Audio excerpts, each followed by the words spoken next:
So today we are going to be having a look at attributes.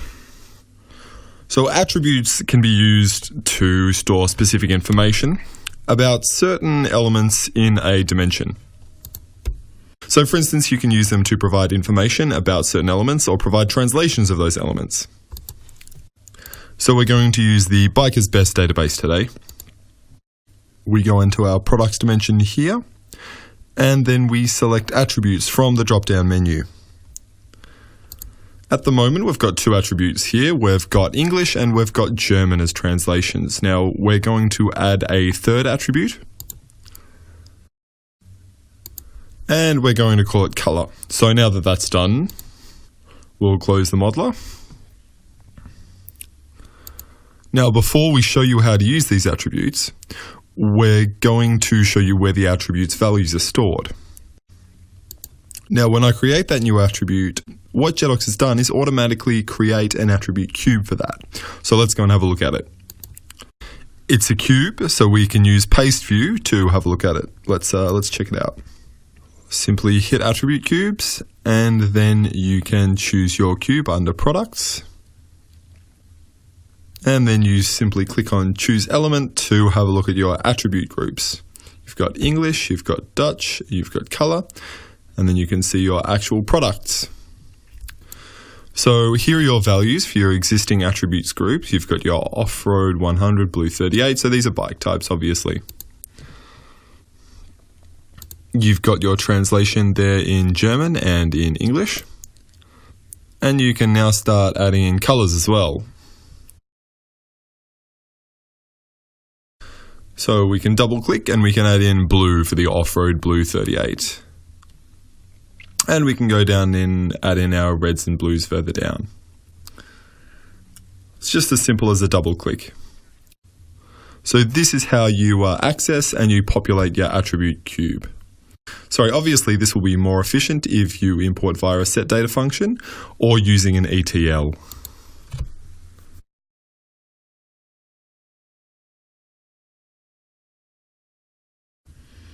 Okay, let's try to use these attributes now.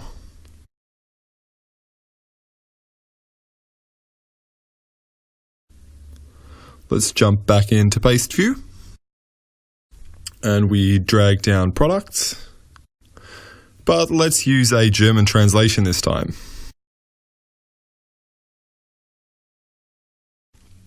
So we jump in, we open options, you can see your aliases here, and there are your attributes. So there's your new one that you've opened, color. We want the German translation this time, so we click on Deutsch. So there you have your bikes, your replacement parts, clothing, and accessories all in German. Obviously this is quite useful if you have offices based overseas or you're reporting to headquarters in another country. And there you can see your report in German.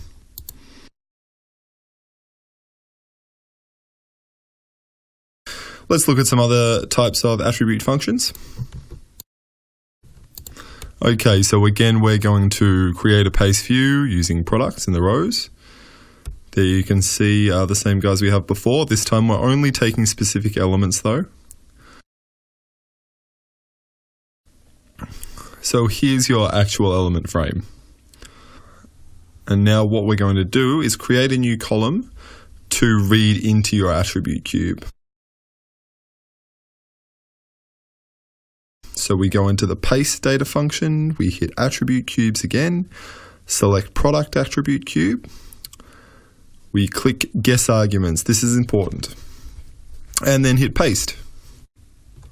Okay, so up there it's set to English at the moment, so we just change it into color, C-O-L-O-R.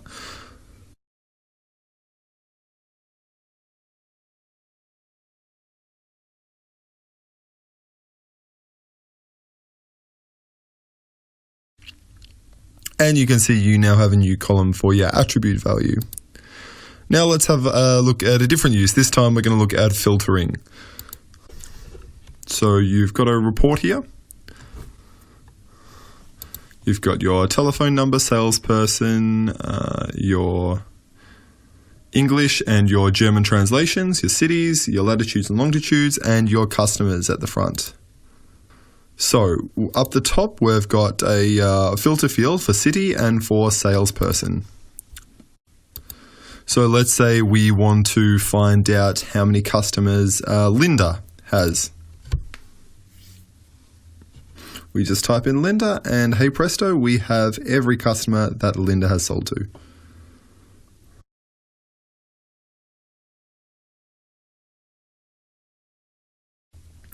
Or alternatively, we can do a search by city. Let's have a look at Enns.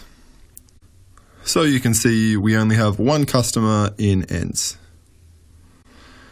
Thank you very much, and if you would like any more information, don't hesitate to contact us. Bye.